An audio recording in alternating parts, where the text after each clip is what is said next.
আসসালামু আলাইকুম রাহমাতুল্লাহি ওয়া বারাকাতুহু। হাজী সাহেব ধরা পড়ে গিয়েছে।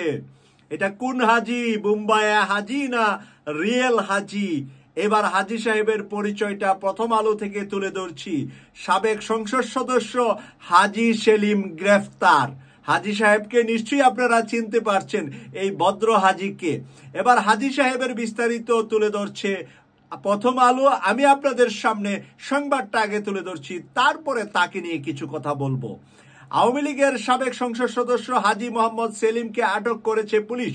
রোববার দিবাগত মধ্যরাতে পুরান ঢাকার বংশাল এলাকা থেকে তাকে গ্রেফতার করা হয়।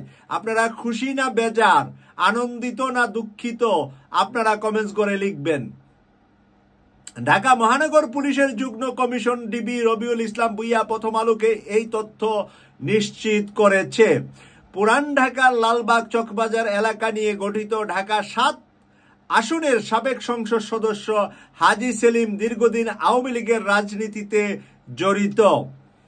তিনি আওয়ামী লীগের প্রার্থী হিসেবে প্রথম সংসদ সদস্য নির্বাচিত হন ১৯৯৬ সালে তৎকালীন ঢাকা ৮ আসন থেকে। পরে ২০০১ সালে নির্বাচনে প্রয়াত বিএনপি নেতা নাসিরউদ্দিন আহমেদ পিন্টুর কাছে হেরে যান তিনি। ২০১৪ সালে অনুষ্ঠিত দশম জাতীয় সংসদ নির্বাচনে ঢাকা ৭ আসন থেকে স্বতন্ত্র প্রার্থী হিসেবে নির্বাচিত হন হাজী সেলিম। ওই নির্বাচনে আওয়ামী লীগের মনোনীত প্রার্থী মুস্তফা জামান মহিউদ্দিনকে পরাজিত করে সংসদ সদস্য নির্বাচিত হন তিনি।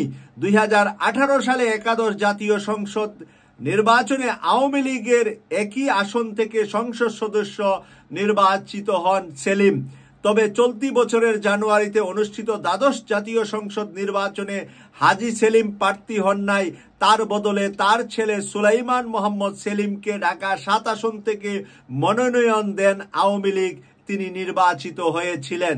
তার ছেলে ছিলেন শেষের ৬ মাসের এমপি বা ৭ মাসের এমপি। হাজী সেলিম ও তার স্ত্রী গুলশান আরার বিরুদ্ধে গান, আয় বহির্ভূত সম্পদ অর্জন এবং সম্পদের তথ্য গোপনের অভিযোগে ২০০৭ সালের ২৪শে সেপ্টেম্বর মামলা করে দুদক। বিচারিক আদালত ২০০৮ সালের ২৭শে এপ্রিল এই মামলার রায় দেন। রায়ে হাজী সেলিমের ১৩ বছর কারাদণ্ড হয়। এখানেই আমার গল্পটা শুরু হবে। এখনই আমি আমার আলোচনাটা করব, তারপরের ২টা লাইন পরে।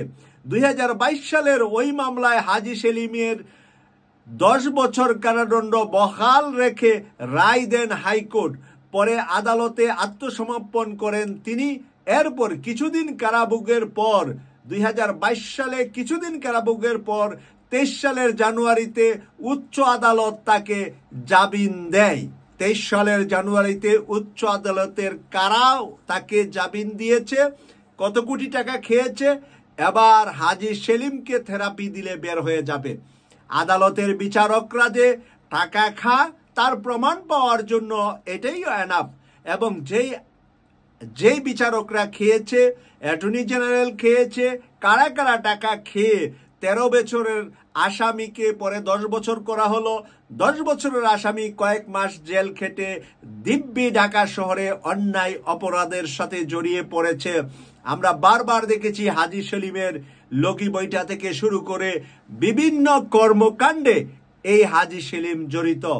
ঢাকায় জামাত নেতাদেরকে লগি বইটায় যে হত্যা করা হয়েছে, সেখানে হাজী সেলিমের কি কার্যকলাপ ছিল, এই নিয়ে যদি আমরা আশা করছি যে কয়েকদিনের ভিতরে আমাদের ডিবি কার্যালয় থেকে তাকে যেহেতু গ্রেফতার করা হয়েছে, গোয়েন্দা পুলিশ যেহেতু তাকে গ্রেফতার করেছে, আমরা আশা করি যে তাকে আদালতে নেওয়া হবে, রিমান্ড নেওয়া হবে।